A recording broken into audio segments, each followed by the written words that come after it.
अस्सलाम वालेकुम, very good evening to all of you. Dawn News पर इन फोकस के साथ मैं हूं नादिया नकी। मौजूदा हुकूमत इस वक्त मईशत मुस्तहकम होने के लिए जो हो चुकी है उससे खुशखबरी मना रही है, लेकिन अभी भी डोमेस्टिकली उनके पास बड़े चैलेंजेस का सामना है। अगर मैं सियासी फ्रंट पर जिक्र करूं तो पाकिस्तान तहरीक इंसाफ तुली बैठी है और बार बार ये कहती है कि पाकिस्तान के लिए वो मज़ाकरात करना चाहती है। और कुछ चंद दिनों पहले ही आपने देखा कि ये मामलात ज़रा और ज़्यादा गर्म भी हो गए और आज तो सेनेटर शिबली फराज साहब ने भी कहा कि इस हवाले से बहुत जल्द एक मशावरती इजलास भी तलब किया जाएगा और ये डिसाइड किया जाएगा कि किस किस्म की राह निकाली जाए ताकि मज़ाकरात किए जा सकें।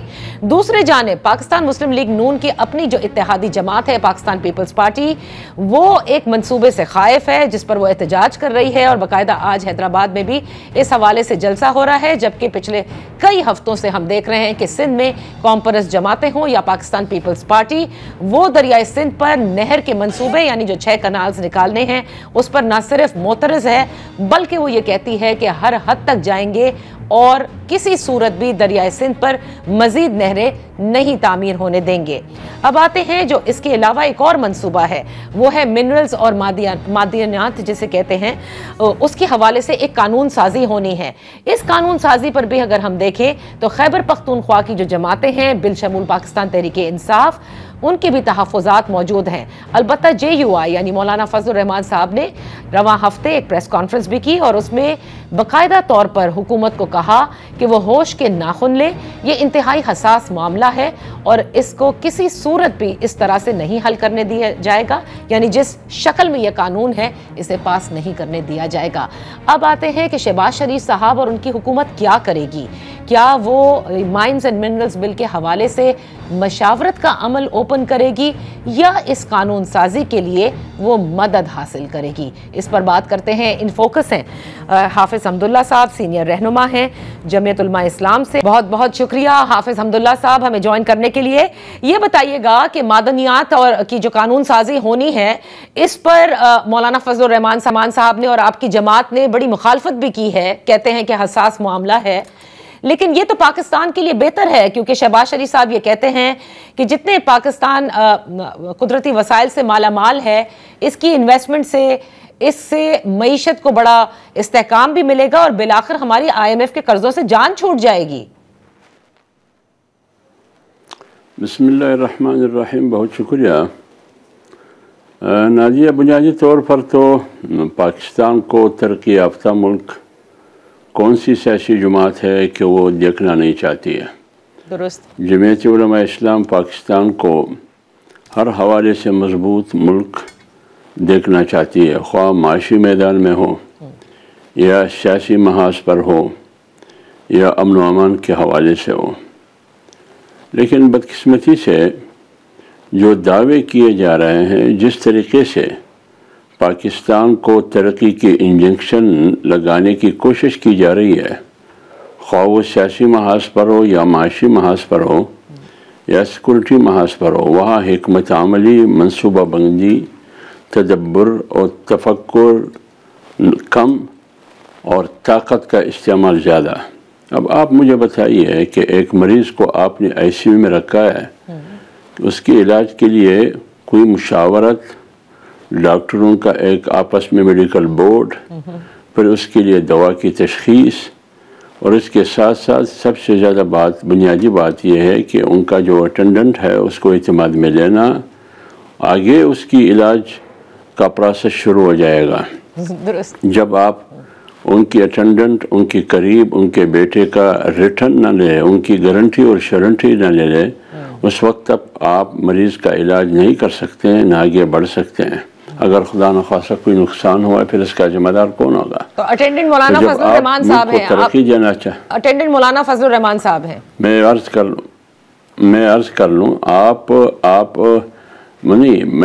कर लूँ आप बलूचिस्तान को या पाकिस्तान को तरक्की देना चाहते हैं और पाकिस्तान को तरक्की का रास्ता बलूचिस्तान से आता है, क्योंकि CPEC अगर ग्वादर ना हो बलूचिस्तान में तो CPEC का तस्वर ही नहीं है।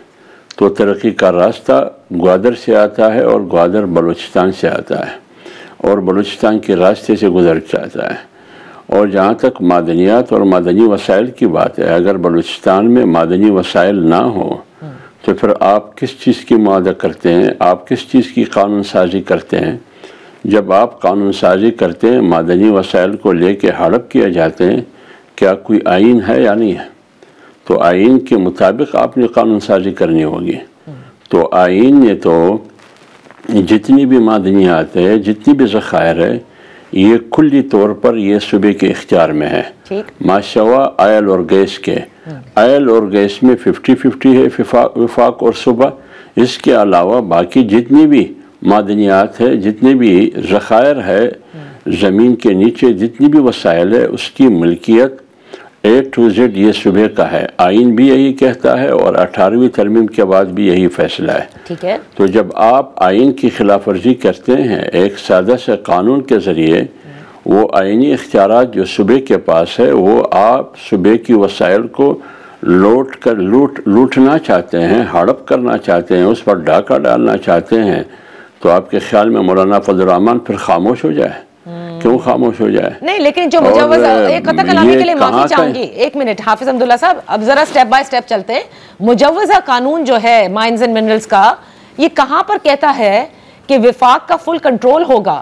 مشاورتی عمل ضرور ہے، اس میں ایڈوائزری موجود ہے، لیکن کہیں یہ تو نہیں ہے کہ سارا حق جو ہے وہ صوبے کا وفاق لے کر چلا جائے گا؟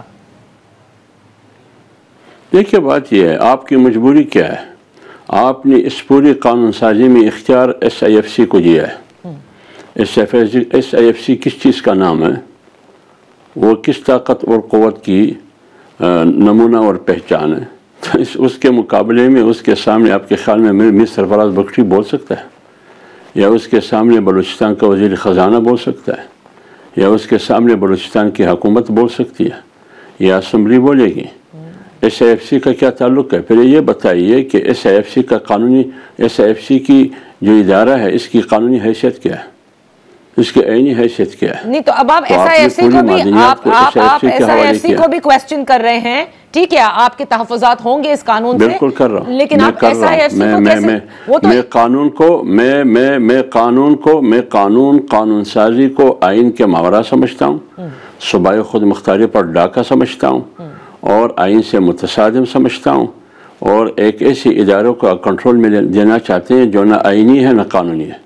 لیکن پھر سوال تو آپ لوگوں سے اٹھیں گے کہ بلوچستان کے اندر اس قانون سازی کے لیے کیا JUI کے رہنماؤں نے ووٹ نہیں ڈالے اس کے حق میں؟ تو سب تو آپ پر تنقید کرتے ہیں کہ باہر یہ سوال نہیں، میری بات سنیں نا، یہ سوال آپ کا ویلڈ ہے۔ اگر فرض کرے اسمبلی میں جمعیت علماء اسلام سے تعلق رکھنے والے اراکین میں سے سب یا کچھ نے شعوری یا غیر شعوری طور پر یہ کام کیا ہے، اس کا نوٹس تو مرکزی قیادت مولانا فضل الرحمان صاحب نے لے لیا جب ان کے علم میں آیا، جب وہ نوٹس لے لیا، لیکن اس کا مطلب تو یہ نہیں ہے کہ فرض کرے میری ایک رکن یا دو نے، تین نے یا سب نے غلطی کی تو آپ کو اس غلطی کی وجہ سے جواز مل گیا کہ آپ بلوچستان کی وسائل کو ہڑپ کریں۔ تو حافظ یہ تو ایک علیحدہ جرم ہے نا۔ اوکے، چلیں، آپ نے اس کا، آپ کی جماعت نے اس کا ایکشن لیا ہے، لیکن جو بات ہے فیصل واڈا صاحب کی، آپ کو پتہ ہے آج کل وہ بڑی خبریں بھی دیتے ہیں، اور وہ کیسے ہیں اور کہاں سے ہیں یہ بھی آپ جانتے ہیں۔ وہ یہ کہتے ہیں کہ یہ قانون ہر حال میں پاس ہوگا۔ دیکھیں، میں نے آپ کو پہلے کہا نا، ادھر قانون کی طاقت نہیں چلتی ہے، ادھر طاقت کا قانون چلتا ہے۔ ادھر آئین کی طاقت نہیں ہے، ادھر طاقت کا آئین ہے۔ پر واڈا صاحب تو اسی طاقت کا ترجمان ہے نا۔ کس پارٹی سے واڈا کا تعلق ہے؟ آپ کو پتہ ہے کس پارٹی کا سے ان کا تعلق ہے اور کس کا ترجمان ہے؟ تو اگر بات طاقت کی ہے تو پھر طاقت کا قانون آپ چلائیں، اور 48-77 سال سے بلوچستان میں طاقت کی قانون کا راج ہے، وہاں قانون کی طاقت کی راج نہیں ہے۔ آج بھی جو قانون سازی ہوئی ہے، اس کے پشت پر قانون کی طاقت نہیں ہے بلکہ طاقت کا قانون ہے۔ اچھا، تو حافظ عبداللہ صاحب، اب کیونکہ مولانا فضل الرحمان صاحب نے یہ کہا کہ یہ انتہائی حساس معاملہ ہے، اور اگر اس پر حکومت نے بات نہ کی تو پھر وہ میدان میں آئیں گے، تو کس حد تک آپ کی جماعت اس قانون کے خلاف جانے کو تیار ہے؟ دیکھیں، جمعیت علماء اسلام تو آلریڈی 8 فروری اور 9 فروری کی ڈکوسلی ڈرامے، الیکشن کے نام پر آکشن کے خلاف میدان عمل میں ہے۔ کسی صورت میں جمعیت علماء اسلام نے اس الیکشن کو تسلیم نہیں کیا ہے۔ اب یہ ایک نئی بات سامنے آ گئی جو معدنیات کے حوالے سے جو غیر آئینی قانون سازی ہوئی ہے، جو 18ویں ترمیم کے خلاف ہے، اور پارٹی کیا فیصلہ کرے گی، احتجاج کی نوعیت کیا ہوگی، اس میں احتجاج میں اور اضافہ اور تیزی آئے گی، جس میں غصہ بھی شامل ہوگا۔ تو یہ 19 ہے، 19 اور 20 کو لاہور میں JUI کی مرکزی کونسل کا اجلاس ہے، اس میں اس پر ڈسکشن ہوگی، اور بہت سی چیزیں جو ملک کی سیاسی صورتحال ہے، بین الاقوامی صورتحال ہے، پاکستان کی معاشی صورتحال ہے، سیکورٹی صورتحال ہے، یہ سارے سامنے آئیں گے، اس پر ڈسکشن ہوگی، فائنل فیصلہ ہوگا تو پھر وہ اناؤنس کریں گے مولانا صاحب اس فیصلے کو کہ کیا اعلان کیا جائے۔ اچھا حافظ حمداللہ صاحب، اب بلوچستان کے حوالے سے کیونکہ آپ نے ذکر بھی کیا، یہ جو منصوبے کا اعلان کیا سڑک بنانے کا، اس پر شہباز شریف صاحب نے کہا وہ جو اعتراض کرتے ہیں ان کے حوالے سے ظاہر ہے لوگ اب ان پر تنقید بھی کر رہے ہیں، آپ سمجھتے ہیں یہ درست ہے کہ جو پیٹرولیم لیوی بڑھائی گئی اور یہ جو ایکسٹرا پیسہ ہے اس کو استعمال کیا جائے گا، یعنی پیٹرولیم مصنوعات کی قیمتیں کم ہونی تھی وہ نہیں کرنے دی گئی، لیوی بڑھائی گئی، سمجھ گیا یہ پیسہ بلوچستان کے ٹریک کے لیے استعمال کیا جائے گا؟ میں آپ کے سوال کو سمجھ گیا۔ دیکھیں میری بات سنیے، کسی کی پیٹ کو کاٹنا، دوسرے کی پیٹ کو بھرنا، یہ کون سی انسانیت ہے؟ 25 کروڑ کی پیٹ کو آپ نے کاٹ دیا، اس کے منہ سے نوالا چھین لیا، اور وہ پھر بلوچستان کو گالی دیں گے، پوری قوم 25 کروڑ پر بلوچستان کی 1.5 کروڑ عوام کو گالی دیں گے کہ میرا پیسہ وہاں چلا گیا۔ ان کے پیٹرول 8 روپے 9 روپے 10 روپے ان کی قیمت کم ہونی تھی، لہٰذا یہ آپ نے بلوچستان کے منہ میں ڈال دیا کیونکہ بلوچستان محرومی کا شکار ہے، پھر لوگ بلوچستان کو گالی دیں گے۔ یہ احسان اسلام آباد پر ہم نہ کریں۔ 7 ٹریلین مقروض ہے صرف گیس کی رائلٹی میں، صرف گیس کی رائلٹی میں وفاق ہمارے 7 ٹریلین مقروض ہے، اور 20 سال سے تقریباً یا 25 سال سے بلوچستان سے گیس کا رہا ہے غیر قانونی طور پر۔ اگر تفصیل چاہتے ہیں تو پھر ایک دن آپ رکھ لیں، وہ پیسہ دے دیں نا۔ وہ 7 ٹریلین جو میرا مقروض ہے وفاق، وہ 20-25 سال سے جو آپ گیس پر ڈاکہ ڈالے ہوئے ہیں، 2015 کو وہ جو مادہ ہوا ہے وہ ایکسپائر ہوا ہے، اس مادے کے بعد آپ کس قانون کے تحت بلوچستان کی گیس کی رائلٹی کا رہے ہیں؟ اسلام آباد کیوں کا رہے ہیں؟ وہ پیسہ ہمیں دے دیں، میرا اپنا پیسہ ہے۔ آپ مجھ پر احسان مت ڈالیں، میں شہباز شریف کو بھی کہہ رہا ہوں، وفاق کی حکومت کو بھی کہہ رہا ہوں، حسن اقبال کو بھی کہہ رہا ہوں کہ آپ دوسروں کے منہ سے نوالا چھین کے بلوچستان کو خوش کرنا، ایک کی پیٹ کاٹ کے دوسرے کی پیٹ میں ڈالنا، یہ اس کا احسان ہم پر مت کرے۔ یہ تو پورے پاکستان 25 کروڑ عوام پر ہمیں گالی دیں گے۔ میرا جو 7 ٹریلین ہے گیس رائلٹی میں وہ ہمیں دے۔ آپ کے 1100 ارب ڈیولپمنٹ فنڈ ہے، اس میں سے 400 ارب بھی ابھی آپ کے پاس پڑے، ان میں سے ہمیں دے۔ آپ سی پیک میں مجھے روڈ دیں، پنجاب میں آپ سی پیک میں موٹرویز بنا رہے ہیں، اورنج ٹرین آپ بنا رہے ہیں، پتہ نہیں کیا سے کیا بنا رہے ہیں، تو بلوچستان میں بھی ایک روڈ بنا دیں۔ اچھا تو اب اور ہمارے جو قرضہ ہے 2015 سے آج 2025 ہے، 25 تک جو سوئی کی گیس غیر قانونی طور پر جو پیسہ آپ ہڑپ کر کے جا رہے ہیں وہ پیسہ ہمیں دے دیں۔ اچھا خیبر پختونخوا کی بھی شکایت ہیں، وہ ہائیڈل پروفٹس کی بات کرتے ہیں، آپ اس کی رائلٹی کی بات کرتے ہیں۔ اب آپ لوگوں کی ملاقاتیں بھی ہوئیں، 26ویں آئینی ترمیم میں بھی کتنی ملاقاتیں آپ لوگوں کی ہوئی ہیں، اور جس میں مولانا صاحب کہتے ہیں کہ 56 میں سے 34 کے قریب جو شکیں تھیں اس سے دستبردار ہونا پڑا حکومت کو۔ تو جس وقت آپ لوگوں کی یہ اتنی کی ملاقاتیں ہوتی ہیں، کیا یہ معاملات آپ لوگ اس وقت نہیں اٹھاتے؟ دیکھیے میری بات سنیے نازیہ، بات ہے ایک چیز آئین میں موجود ہے، 157 آرٹیکل ہے یا 158 ہے، وہ آلریڈی موجود ہے جو صوبوں کو حقوق دے رہا ہے۔ 172 کی ذیلی شق 3 ہے، وہ صوبوں کو صوبائی خود مختاری 18ویں ترمیم کے تحت دے رہا ہے، وہ موجود ہے۔ تو جب وہ موجود ہے، وہ آئین کو بھی کھا رہا ہے، وہ صوبے کی وسائل کو بھی ہڑپ کیا جا رہا ہے۔ اور کیوں کیا جا رہا ہے؟ فیصل واڈا کہتے ہیں کہ ہر صورت میں ہوگا، کیوں طاقت ہے، طاقت کا قانون ہے، نہ آئین ہے نہ قانون ہے بلکہ طاقت کا قانون ہے۔ تو خیبر پختونخوا میں بھی یہی کچھ ہو رہا ہے، وہاں تو بھی جمعیت علماء اسلام نے مزاحمت کا اعلان کیا ہے، جو قانون سازی ہو رہی ہے معدنیات اور وسائل کے حوالے سے۔ تو اس لیے ہم کہتے ہیں کہ اس ملک میں آئین ہے نہیں، نہ کوئی قانون ہے، نہ اس ملک میں آئین کی روشنی میں آئین کے روح سے کوئی منتخب ادارہ ہے، نہ پاکستان کے قومی اسمبلی کوئی منتخب ادارہ ہے، 47 فارم کا ادارہ ہے، وہ ادارہ قوم کی نمائندگی نہیں کر سکتے، نہ قوم کی حقوق کی تحفظ کر سکتے ہیں۔ اور جتنی بھی معدنیات اور وسائل لے رہے ہیں اس کی پشت پر امریکہ ہے، یہ سارے امریکہ کو تحفے میں دیا جا رہا ہے۔ آپ کو یہ لگتا ہے کہ یہ امریکہ کو تحفے میں دیا جا رہا ہے یہ سب کچھ؟ بالکل بالکل امریکہ کو آپ مجھے بتائیے یہ یوکرین کی لڑائی کیسے شروع ہوئی اور امریکہ نے یوکرین کی حمایت کی، روس کو انکے دکھائی کہ یہ کیوں کر رہے ہیں؟ آج ٹرمپ کیا کر رہے ہیں؟ آج ٹرمپ اور روس اور امریکہ دونوں کہتے ہیں کہ یوکرین کی وسائل کو 50-50 کریں گے، پھر جنگ ختم ہو جائے گی۔ بہت بہت شکریہ حافظ حمداللہ صاحب پروگرام میں حصہ لینے کے لیے۔ یہاں پر وقت ہوا ہے ایک بریک کا۔ Welcome back. پاکستان تحریک انصاف مذاکرات کے لیے کوشاں اور JUI اور دیگر جماعتیں خیبر پختونخوا کی جو قانون سازی ہونی ہے منرلز اور مائنز کے حوالے سے اس پر معترض۔ اس پر بات کرنے کے لیے ان فوکس ہیں انجینئر امیر مقام صاحب، وفاقی وزیر ہیں، پاکستان مسلم لیگ نون خیبر پختونخوا کے صدر بھی۔ بے حد شکریہ فار جوائننگ اس۔ امیر مقام صاحب، JUI نے بڑی مخالفت کی ہے جو مائنز اینڈ منرلز بل ہے، اور وہ یہ کہتے ہیں مولانا فضل الرحمان صاحب کہ یہ حساس معاملہ ہے اور حکومت کو ہوش کے ناخن لینے چاہیے۔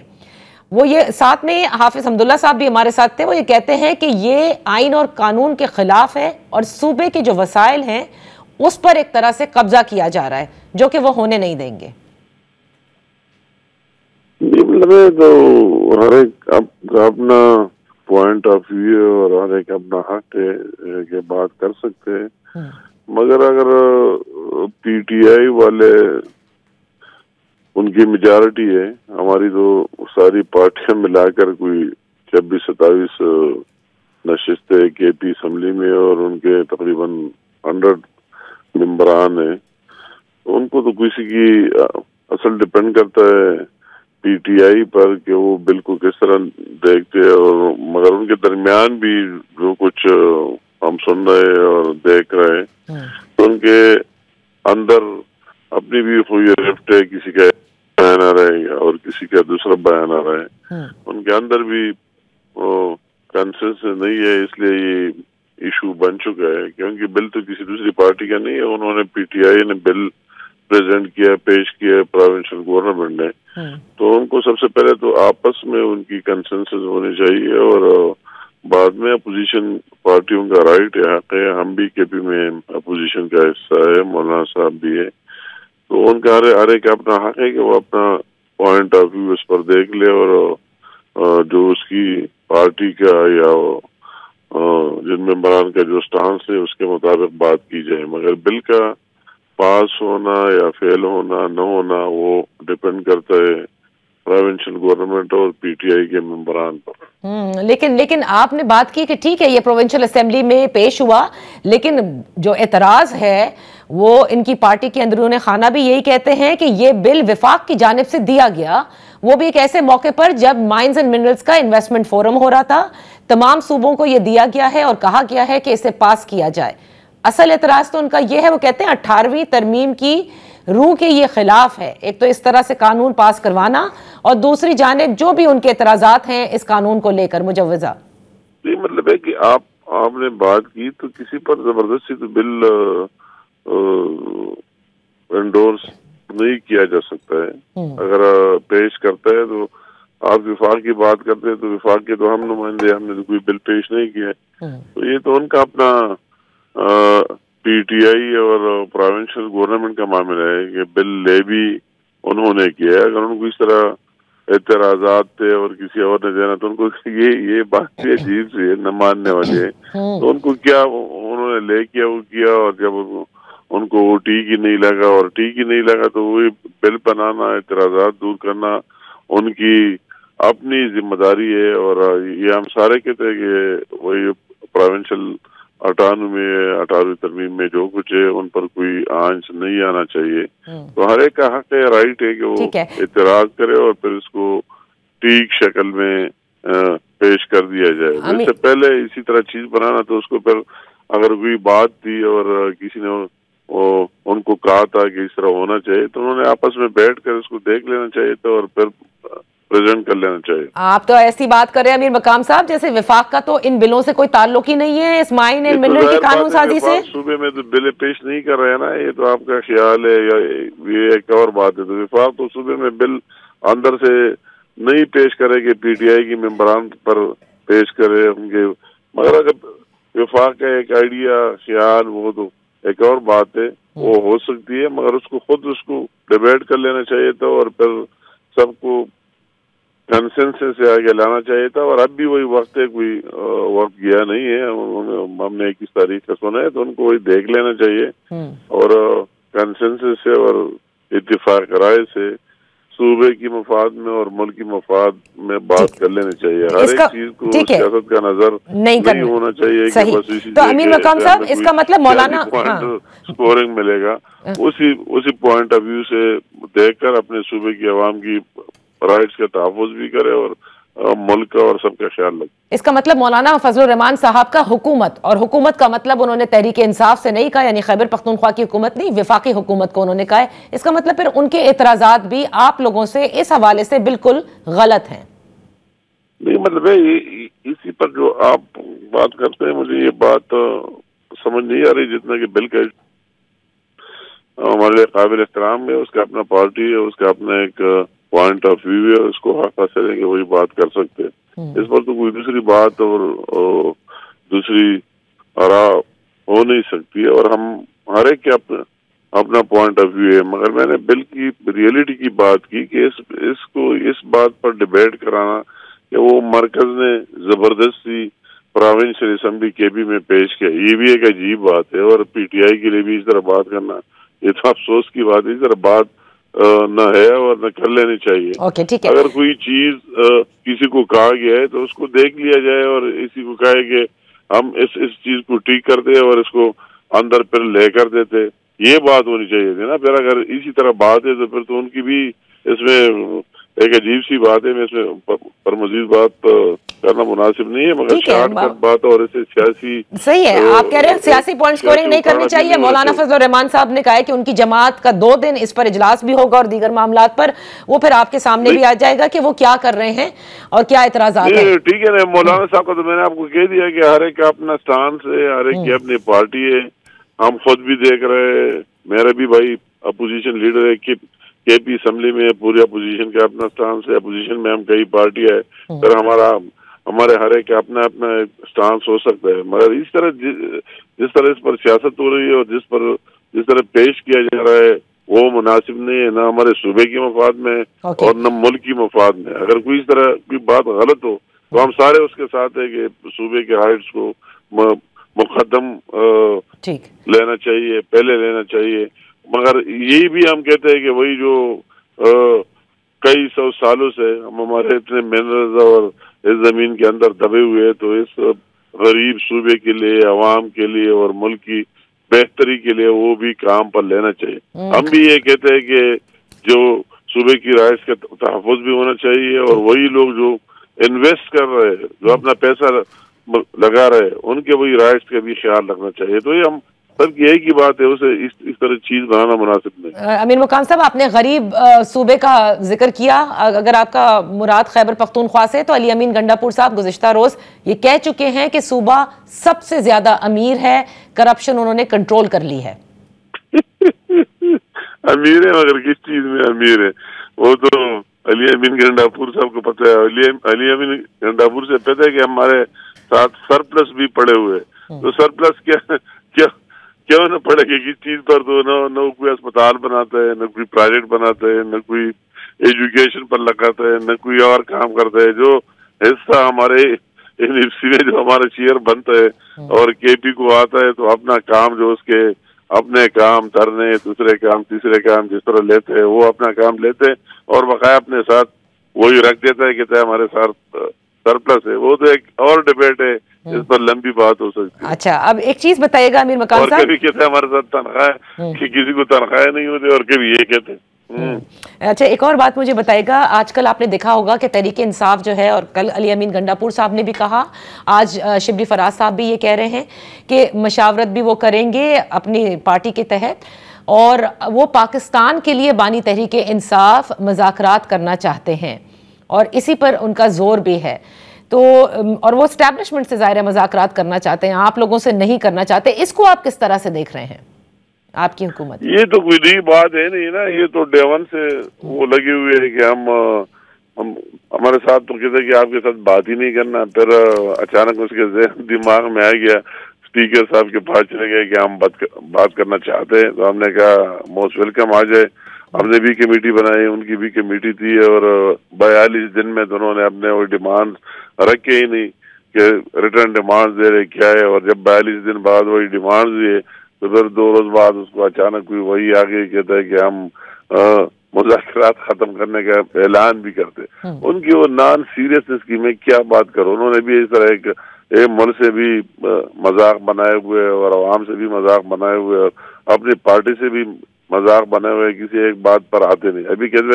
کبھی کہتے ہیں کہ ہم اور بندوں سے بات کرتے, فلاں سے بات کرتے. یہ تو وہ لگے ہوئے, وہ ابھی آپ نے سنا کہ قرآن شریف پر حلف اٹھائے کہ مجھے عمران خان نے کہا کہ مجھے نکالو. جس طرح بھی ہے, جس سے بھی بات کرنی ہو, جاؤ خدا کے لیے مجھے نکالو. اس کی پارٹی کے دوسرے لوگ اس کی نفی کر دیں کہ یہ وہ جھوٹ بول رہے ہیں. تو ہم اس میں کیا کہہ سکتے ہیں؟ اس کا تو کوئی ایک ترجمان ہے نہیں, ایک بندہ ہے نہیں کہ وہ بات کرے. ہر ایک کی اپنی رائے, اپنا پوائنٹ آف ویو ہے. اور اس ملک سے ویسے ایک مذاق بنائے ہوئے, جو کسی کے دل میں ہے وہی بات کرتے ہیں. کوئی کہتے ہیں مجھے خان صاحب نے یہ کہا, کوئی کہتے ہیں مجھے خان صاحب نے یہ کہا, کوئی کہتے ہیں وہی کہا, اور وہی دن بہ دن ان کے اسٹیٹمنٹ چینج ہوتے ہوئے ہم دیکھ رہے ہیں. لیکن امیر مقام صاحب, انہوں نے آپ کے حوالے سے مذاکرات اس لیے نہیں کیے, وہ کہتے ہیں ہم نے ٹیسٹ کر کے دیکھ لیا, آپ لوگ تو ایک ملاقات نہیں کروا سکے, آپ لوگ با اختیار ہی نہیں ہیں, اسی لیے وہ بار بار کہتے ہیں کہ مذاکرات بھی انہی سے ہوں گے جن کے پاس اختیار ہے.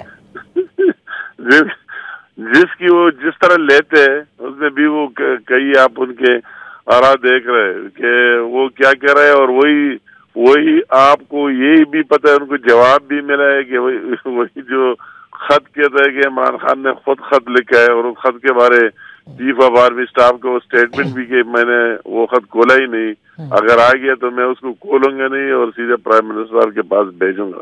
تو اس کو تو کئی دفعہ وہی جوابات بھی مل چکے ہیں. ایسے زیادہ جواب کیا ہے؟ اگر آپ کو کوئی بات کرنی ہے, کوئی نیگوشیشن کرنی ہے, تو پولیٹیکل گورنمنٹ موجود ہے, آپ ان کے ساتھ بیٹھ جائے اور بات کریں. صحیح, بہت بہت شکریہ امیر مقام صاحب. یہاں پر ہم ایک بریک لیتے ہیں.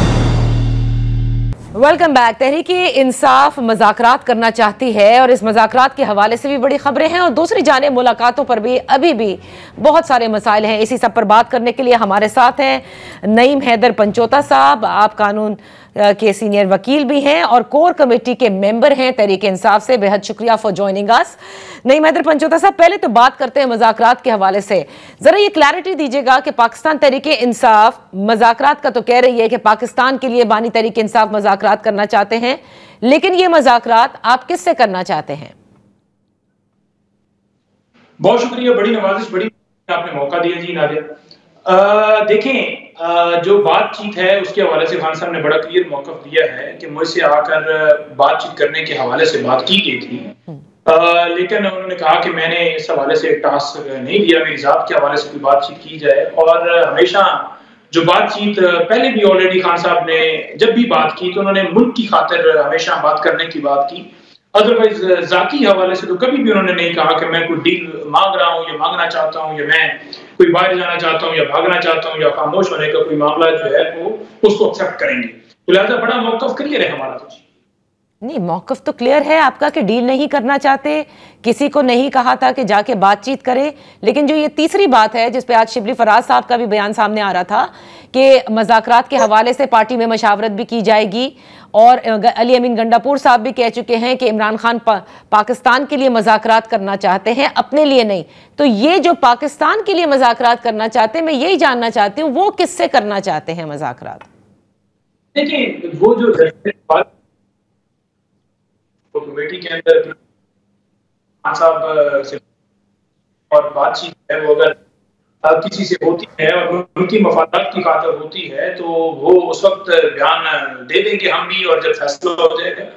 لیکن اس کو ایک غلط تاثر ڈیل اور بات چیت کے اندر جو ڈفرنس دینے والی بات ہے, جو کلیئر موقف رکھنے والی بات ہے, وہ ضروری ہے, کیونکہ जब बातचीत की बात होती है मुल्क की खातिर, तो लोग कहते हैं कि NRO मांग रहे हैं, डील मांग रहे हैं, डर गए हैं, फैज की गिरफ्तारी से डर गए हैं, उसकी गिरफ्तारी से डर गए। हालांकि जब भी बात की खान साहब ने, उन्होंने कहा कि हम बात करेंगे मुल्क के अंदर जो मसाइल हैं, जो इस वक्त फ्री एंड फेयर इलेक्शन नहीं हुआ, फ्री एंड फेयर इलेक्शन होने चाहिए, रूल ऑफ लॉ होना चाहिए, अदलिया आजाद होनी चाहिए, तमाम इदारे आजाद होने चाहिए, फौज और जो अवाम के अंदर इस वक्त फासले हैं, जो फोकस है तमाम इदारों का, वो फोकस जो है तो उस जगह पर मरकूज होना चाहिए, मुल्क के अंदर अमन आना चाहिए, मुल्क की मैशत तब ठीक होगी जब पाकिस्तान के अंदर रूल ऑफ लॉ होगा, पीका लॉ जो है वो वापस लिया जाए, 26वीं तरमीम जो है वो खत्म की जाए।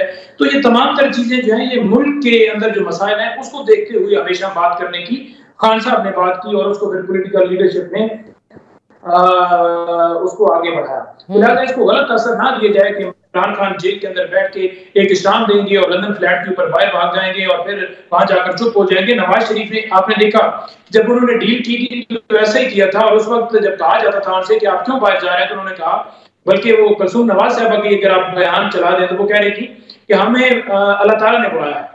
तो अल्लाह ताला ने अगर बुलाया है तो अल्लाह ताला आपको तो ये कहता है ना कि आप मुल्क की खातिर लड़ें, हक की खातिर आवाज बुलंद करें, इंसाफ के लिए आप कलमा हक बुलंद करें। तो लिहाजा मुल्क के इंसाफ की वो बात करते, लड़ते और अवाम के लिए कुछ वो फेयर होते तो यहाँ पर रहते। उन्होंने तो हमेशा वही रास्ता इख्तियार किया, वो रास्ता इमरान खान साहब इख्तियार नहीं करेंगे कि डील लेंगे, चुप कर जाएंगे, बनी गाला शिफ्ट हो जाएंगे या इस तरह का कोई वो काम करेंगे। लेकिन जो भी बात होगी पाकिस्तान के लिए, जमहूरियत के लिए, लॉ के लिए, ये तमाम बातें जो हैं वो मौजूदा हुकूमत से नहीं बल्कि एस्टैब्लिशमेंट से वो करना चाहते हैं।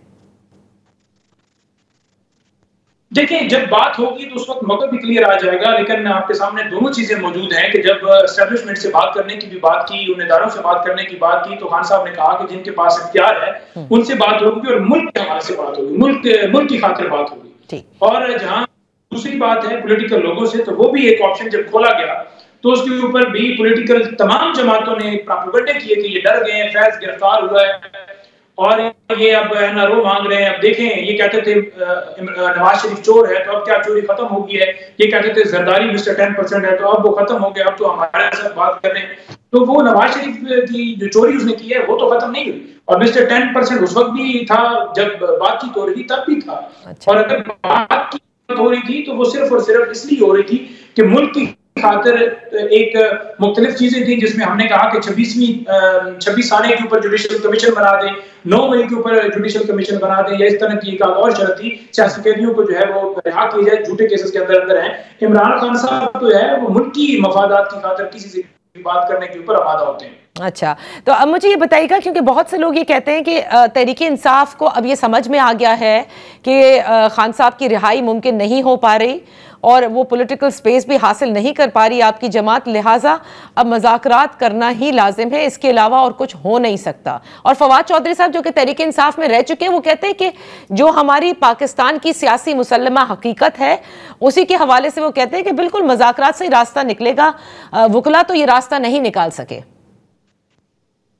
देखिए, बात यह है कि जहां बात है सारे बयानात की, सारे मामले की, तो हम ऐसा अमल नहीं है। इमरान खान साहब ने एक मौक़िफ़ दिया है, उन्होंने कहा है कि जितनी भी जमातें जो रूल ऑफ लॉ के लिए जो है वो लड़ना चाहती हैं, आवाज बुलंद करना चाहती हैं, उठना चाहती हैं, सड़कों पर आना चाहती हैं, उन तमाम जमातों के साथ बात कीजिए और एक लामल बनाइए इस रमजान के बाद, और वो लामल अवाम को दीजिए, और जो एहतजाज है उसका ऑप्शन हमारे पास अवेलेबल है। तो हमने मुख्तलिफ जमातों से बातचीत की है, JUI से भी हुई है, वो तमाम तर मशावरत जो है खान साहब के साथ डिस्कस करेंगे राजा साहब, और इस वजह से उन्होंने कदगन भी लगाए हुए मुलाकातों पर। तो वो तो मुलाकात ही नहीं करवाने दे रहे। मेरा लिस्ट के अंदर नाम मौजूद था, मुझे रोक लिया गया, खान साहब की बहनों को रोक लिया गया, और फिर आपने देखा कि कल जिस तरह वो वैन के अंदर डाला गया और उन्हें जाकर चक्री छोड़ दिया जाता है।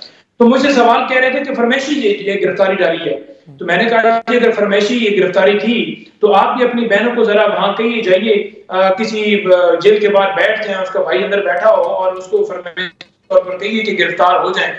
आपकी जब बहनों को, आपकी माओ को जब इस तरह से गिरफ्तार किया जाएगा, या अगर हम ही उठाकर करते हैं तो फिर हम कहते हैं कि आपको तकलीफ हुई है या नहीं।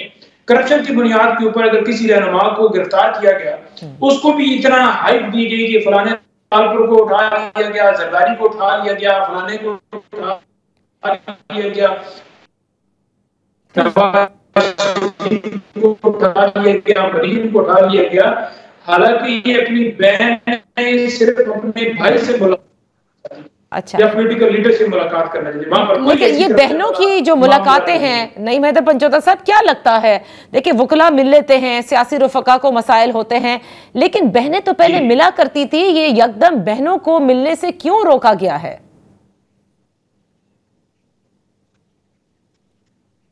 अभी बात करती हैं तो इसलिए उनकी मुलाकात नहीं हो पा रही। पहली बात मैंने कहा कि आप मुझे दिखा दें कि पाकिस्तान के अंदर कोई ऐसा कानून है कि बहन अपने भाई से मुलाकात करती है और बहन आकर अपने भाई की बात नहीं कर सकती, तो वो दिखा दें। दूसरा, कोई ऐसा बयान दिखा दें जो उन्होंने इस मुल्क के खिलाफ दिया हो कि मुल्क को तोड़ दिया जाए, आइन तोड़ दिया जाए, मुल्क के इदारों के ऊपर हमला कर दिया जाए, या पाकिस्तान की बका जो है वो नहीं रहनी चाहिए, कोई ऐसी स्टेटमेंट दिखा दें। तो ये एक प्रोपेगेंडा है। जहां तक वकला की मुलाकात की बात है, तो वो वकला की मुलाकात भी लिस्ट के मुताबिक नहीं करवाते। 6 में से 2 वकला मिले हैं लास्ट टाइम, और हम 4 के 4 बाहर खड़े रहे। राजा साहब को एक जगह पर रोक लिया, मैं एक पिकअप के अंदर बैठ के गया क्योंकि पहले पुलिस ने मुझे रोक लिया। इसी तरह से नियाजुल नियाजी साहब थे, उनको नहीं मिलने दिया, गेट पर मौजूद थे। सियासी जो दोस्त रहनुमा हैं, जो उनके रुफका हैं, उनसे भी नहीं मिलने दिया जा रहा। हालांकि 3 मेंबर बेंच का फैसला है कि ये जुमरात को मिल सकेंगे, मिल पाएंगे। अच्छा, तो जब अदालत को हवा में उड़ाए जाते हैं तो फिर आपके मुल्क के अंदर जो है इंसाफ तो कायम नहीं हो सकता। यहाँ पर तो कुछ लोगों की मंशा के मुताबिक अदालतें चल रही हैं, इदारे चल रहे हैं, तो पाकिस्तान में इंसाफ कब मिलेगा? ऐसी इंसाफ की खातिर हम अपना अलम जो है वो लेकर निकले हुए हैं, और इमरान खान साहब उसको लीड कर रहे हैं, पूरी कौम के साथ खड़ी है। अच्छा, तो नईम हैदर पंचोता साहब, आपने कहा ना कि चंद वकला बाहर भी खड़े हुए, लिस्ट में भी नाम, लेकिन उनको नहीं मिलने दिया गया। इसी तरह सलमान अकरम राजा साहब नहीं मिल सके, लेकिन फैसल चौधरी साहब का तो कोई नाम नहीं था, और वो 5 हफ्तों के बाद अचानक से मिल भी लेते हैं और कहते हैं कि मेरा नाम नहीं था, मैं तो वहां सिर्फ गया था, लेकिन मैंने बातचीत की और मुझे छोड़ दिया गया। तो उनको कैसे मिलने दिया गया है? देखिए, फैसल चौधरी साहब भी वहां मौजूद थे और वकला भी वहां पर मौजूद थे। जब जो लिस्ट के मुताबिक नाम नहीं भिजवाए गए तो उनको कहा गया कि आप अंदर आना चाहिए। तो ये अंदर बुलाने वाला अमल जेल इंतजामिया ने किया, ना सलमान अकरम राजा ने किया, ना नईम हैदर पंचोता ने किया, ना अरीमा खानम ने कहा कि इन नामों के ऊपर जो है मंजूरी दे दी जाए। तो जब अमल सारा उन्होंने किया और लिस्ट कोऑर्डिनेटर भिजवाएंगे, तो ये तो वाज़ेह इस्लामाबाद हाईकोर्ट का हुक्म है। आप तो हाईकोर्ट का हुक्म जो है उसको मानने से इनकारी हैं। सुप्रीम कोर्ट में चीफ जस्टिस याहिया साहब ने ये कहा कि सलमान सफ्दर साहब जाकर 9 मेटी केसेस और दीगर केसेस के हवाले से खान साहब से मिलने, मुशावरत कर लें। वो घंटे खड़े रहे, उनको अंदर जाने नहीं दिया गया और फिर वो वापस आ गए। जब सुप्रीम कोर्ट के हुक्म की ये वैल्यू है तो उसको आवाम में उड़ा दिया जाए, उसे कहा जाए कि हम इसको जूते की नोक पर रख रहे हैं ना। हमारा दिल भी नहीं करता कि इस तरह की जुबान इस्तेमाल की जाए, अल्फाज इस्तेमाल किए जाए, लेकिन ये किया जा रहा है। तो हम आवाज बुलंद करेंगे, और अगर हमें ये आवाज बुलंद करने के ऊपर के बुनियादी हकूक सल्ब ना किए जाए, अदलिया के फैसले माने जाए। सुप्रीम कोर्ट ने कहा था कि 90 दिन के अंदर इलेक्शन हो, फ्री एंड फेयर इलेक्शन हो, और नहीं हुआ, और हम आवाज बुलंद कर रहे हैं। तो इसको अगर आप कहते हैं कि ये इंतशारी है तो फिर ठीक है। अगर ये सारा करने वाले इश्तिहारी हैं और सर्टिफिकेट बांटने वाले कि ये इंतशारी हैं वो 2-4 लोग हैं, तो उनकी तो कोई क्रेडिबिलिटी नहीं है ना। क्रेडिबिलिटी है अवाम की। अवाम ने 8 फरवरी को बता दिया कि कौन हक पर है, कौन झूठ पर है, कौन सच्चा है और कौन झूठा। सही, बहुत बहुत शुक्रिया नईम हैदर पंचोता साहब। यहाँ पर हम एक ब्रेक लेते हैं और ब्रेक के बाद वापस हाजिर होंगे। तो सिंध में जो कनाल्स के हवाले से एहतजाज हो रहे हैं और पाकिस्तान पीपल्स पार्टी भी मुखालफत कर रही है, इस पर बात करेंगे। Welcome back. सिंध में दरियाई सिंध के ऊपर जो नहरें बनाने के हवाले से एहतजाज है वो जारी है। आज भी पाकिस्तान पीपल्स पार्टी ने हैदराबाद में इस हवाले से जलसा मुनक्कद किया। इतवार को भी कराची में इस पर एहतजाज किया जाएगा। इसी पर बात करने के लिए हमारे साथ सिंध पिटिशन फोरम से मौजूद हैं शहाब औस्तो साहब। आप सब उनको जानते हैं। Thank you so much for joining us. Shahab औस्तो साहब, एक तरफ वफाकी हुकूमत अपने 5 ईज का पूरा प्लान किए बैठी है और वो तरक्की चाहती है इस मुल्क की, वो मुख्तलिफ मंसूबों के जरिए आगे बढ़ना चाहती है, लेकिन चाहे माइंस एंड मिनरल्स की बात हो, उसकी कानून साजी पर भी आपने देखा कि कितनी इस वक्त मुतनाज़ा हो गया है वो कानून। इसी तरह से जो दरियाए सिंध पर कनाल्स बनाने के हवाले से बातचीत है और वो चोलिस्तान को जरखेज करना चाहते हैं, कॉर्पोरेट फार्मिंग करना चाहते हैं, उसके हवाले से पूरा सिंध उठा है। तो आपको नहीं लगता कि पाकिस्तान की तरक्की तो इस तरह नहीं हो सकती अगर हर मसले को सियासी बना दिया जाए? जी, बहुत मेहरबानी आपकी। देखें, मैं समझता हूं कि ये मसला शुरू हुआ था एक गैर आईनी तरीके से केयर टेकर सेटअप के दौरान ये सारा मंसूबा लॉन्च किया गया था, और इस केयर टेकर के दौर में ही जमीनें अलॉट हुई, मिलियंस ऑफ एकर्स, सिंध में भी 52,000 एकर्स अलॉट हुई, जो कि बिल्कुल अनकॉन्स्टिट्यूशनल था। उसके बाद फिर दोबारा अनकॉन्स्टिट्यूशनल काम ये किया गया कि बजाय सीसीआई के थ्रू इस सारे प्रोजेक्ट को डिस्कस करते और जितने भी कैनाल्स इनको बनाने थे उस पे अपना जो भी एक कंसेंसस था वो बनाते, वो भी नहीं किया गया। और SIFC को डायरेक्टली लॉन्च करके इन्होंने जो है ये ऐलान कर दिया कि जी ये चोलिस्तान की नई कमांड एरिया बनेगी, जिसकी तकरीबन 50 लाख जो है एकड़ जमीन जो है वो आबाद होगी। अब देखें, सवाल ये पैदा होता है कि आप एक तो आईनी कानूनी जितने भी जो प्रोसेसेस हैं उनको आपने बाईपास किया, फिर उसके बाद आपने कोई टेक्निकल, आज तक कम से कम मेरी नॉलेज में ऐसी कोई स्टडी नहीं है जो पब्लिक हुई हो जिसकी बेसिस पे ये इतना बड़ा प्रोजेक्ट लॉन्च हुआ है कि जी हाँ ये फीजिबल है, वायबल है, वाटर रिसोर्सेज अवेलेबल हैं, और जो आप कह रही हैं बिल्कुल होना चाहिए। हम सब लोग चाहते हैं कि मुल्क तरक्की करे, लेकिन क्या इस प्रोजेक्ट की वायबिलिटी है, क्या वाटर रिसोर्सेज मौजूद हैं? अब आज तक इस पे कोई किसी किस्म की स्टडी सामने नहीं आई। ओके, ऑन द कॉन्ट्ररी जितने भी आपके एक्सपर्ट्स हैं वो देखें, वो सब यही कह रहे हैं कि ये फीजिबल ही नहीं है, ये वायबल ही नहीं है, क्योंकि एक तो क्लाइमेट चेंज की वजह से ओवर द लास्ट 3 डिकेड्स पानी की जो वाटर सप्लाई है वो जो ऊपर से ही अब आहिस्ता आहिस्ता वो रिड्यूस होती जा रही है। फिर सेकेंडली आप देख रही हैं कि इस वक्त भी प्रैक्टिकली ड्राउट है। सिंध में इरसा की एडवाइजरी है कि जी हम सिंध को सिर्फ पीने के लिए पानी दे रहे हैं, और हकीकत यह है कि डाउन स्ट्रीम कोटरी तो पीने के लिए भी पानी मौजूद नहीं है। इवन कराची में बहुत दिक्कत है, पानी की किल्लत है। सही। हमारा डेल्टा अगर आप देखें तो वो डेल्टा तकरीबन तबाह हो चुका है, हजारों एकड़ जमीन जो है वो समंदर में जा चुकी है। ठीक है। एक मैं समझता हूँ कि इंतहाई खतरनाक एक सिचुएशन डेवलप हुई है और एनवायरमेंटल डिजास्टर है जिसको हम फेस कर रहे हैं सिंध में। तो अब देखें, पाकिस्तान एक फेडरेशन है, पाकिस्तान कोई यूनिटरी, कोई ऑटोक्रेसी नहीं है कि आप एक चीज ऐलान कर दें और जो लोग अफेक्ट होंगे उनको आपने कॉन्फिडेंस में नहीं लिया, ना आपने कॉन्स्टिट्यूशन को आपने फॉलो किया, आपने जबरदस्ती एक प्रोजेक्ट जो है वो इम्पोज कर दिया और आप कहते हैं नहीं हम प्रोजेक्ट तो हम बनाएंगे। अब अगर आप बनाएंगे और लोगों से आप कोई किसी किस्म की कोई इंटरफेस नहीं हुआ आज तक सिंध के लोगों के साथ इनका, ऊपर से जो हमारी सिंध की गवर्नमेंट है वो बजाय कॉन्स्टिट्यूशनल एवेन्यूज को एक्सप्लोर करे, जो उसका लीगल, स्टैट्यूटरी और कॉन्स्टिट्यूशनल जो उसकी ऑब्लिगेशंस है वो डिस्चार्ज करे, उन्होंने भी एक जो है राह फरार अख्तियार करके वो अब जो है वो भी आ गए रस्तों पे, वो एहतजाज कर रहे हैं। लेकिन पाकिस्तान पीपल्स पार्टी तो ये कहती है कि वो ये बनने ही नहीं देगी। आपने देखा, बिल्कुल आप दुरुस्त फरमा रहे हैं कि उनके ऊपर तो बल्कि तनकीद ये भी हो रही है कि आप इत्तेहादी जमात हैं, दीगर मामलों पे आप बात करते हैं उनसे, तो क्या वजह है कि अभी तक आपको इस हवाले से आपने आवाज नहीं उठाई जो, और अब मनवाने में कामयाब भी ना हो सके? और जो आपने बात कही कि ये भी देखना होगा, और पाकिस्तान पीपल्स पार्टी का ये फर्ज है कि वो टेक्निकल स्टडी भी देखे ना फिर, क्योंकि खाली एहतजाज से तो कुछ होगा नहीं। और जैसे आपने फरमाया कि हो सकता है टेक्निकल स्टडी हुई हो शाह बॉस्टो साहब, वो अभी हमारे सामने नहीं लाई गई है। देखिए, मैं तो चले एक जाहिल आदमी हूँ, आप तो सारा दिन आपकी नजर है पूरे मीडिया पे, आपका तो काम ही मीडिया को जो है स्टडी करना। आप बताएं कोई टेक्निकल स्टडी आपने देखी, आपने पढ़ी है? नहीं, अभी तक नहीं है। देखें, जब आप इस तरह जो है सीक्रेसी में काम करेंगे और एक ऐसे वक्त में जब पाकिस्तान के 2 सूबों में इंसर्जेंसीज चल रही हैं, पंजाब में भी पॉलिटिकल अनरेस्ट है, सिंध एक वाइड मैं समझता था प्रोविंस था जहां पे कम से कम एक सेम्बलेंस ऑफ नॉर्मलिटी नजर आती थी, कुछ ना कुछ, हालांकि यहाँ मसाइल बेतहाशा हैं लोगों को, लेकिन बेचारे वो फिर भी कुछ ना कुछ गुजारा करते थे। अब आपने सिंध को भी डिस्टेबलाइज कर दिया। इस वक्त प्रैक्टिकली सिंध पूरा जो है, मैं बताऊं आपको, पूरा सिंध जो है इस वक्त जैम ब्लॉक्ड है बिल्कुल कंप्लीटली, यानी आप सिंध से पंजाब नहीं जा सकते।